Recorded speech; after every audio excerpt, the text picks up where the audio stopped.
Derivation of Henderson-HasselBalch equation.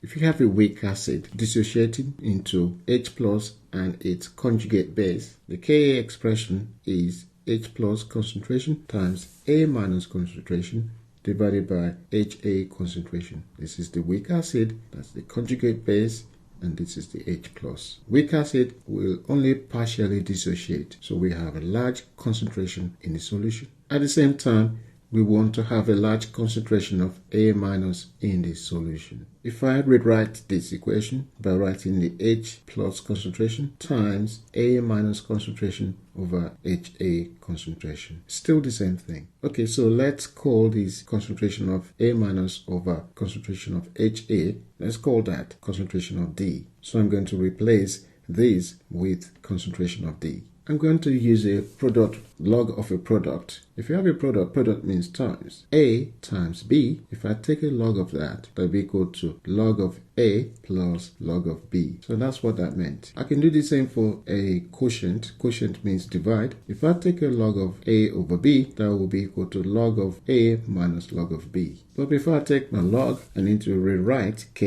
Ka equals to H plus concentration times concentration of D, because I'm replacing that with D. This is product. A is H plus and B is D concentration, which means if I take log on both sides of this equation here, I'm going to use that one. So I've taken log of base 10 Ka and log of base 10 concentration of A and times concentration of B, and I need to expand that because now I've got that here. So this is similar to that one. Log of base 10 A and B is that, and so I'm doing the same thing here. Log of base 10 A is H plus concentration plus log of base 10 B is D concentration. So what I've done is I've taken the H plus concentration, log of base 10 H plus, and I've moved it to the other side, and I've taken the log of base 10 Ka, I've moved it to the other side. The sign will change. So now I've got minus log base 10 H plus concentration equals to minus log base 10 Ka plus log of base 10 D. Now we know what this looks like and what that is. This is going to be the pH, and this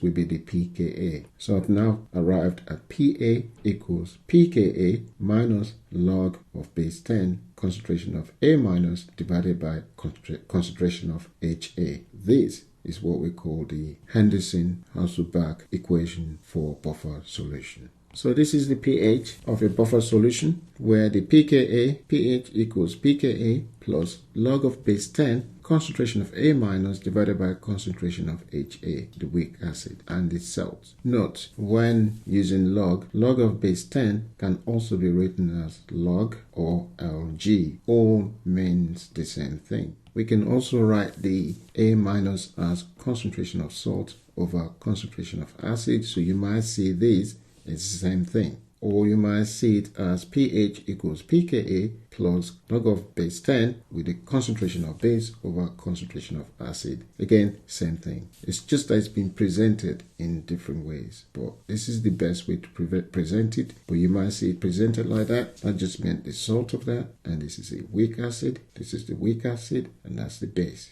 Also, you need to note, you may see some books presenting it like that, where the pH equals pKa minus log of base 10. Now the acid is being flipped up, so you go the acid concentration over the salt. That's why this is minus. This is also correct, but this is very popular for that. So to get a maximum buffering capacity, the concentration of the weak acid here must equal to the conjugate base concentration, so 1 to 1, and the log of base 10 of 1 will be equal to 0. Therefore, pH equals pKa. If this concentration is equal to that one, that will be 1 because that will cancel that, and the log of base 10 of 1 is 0, which means pH equals pKa. That's when you get the maximum buffering capacity, the best buffer.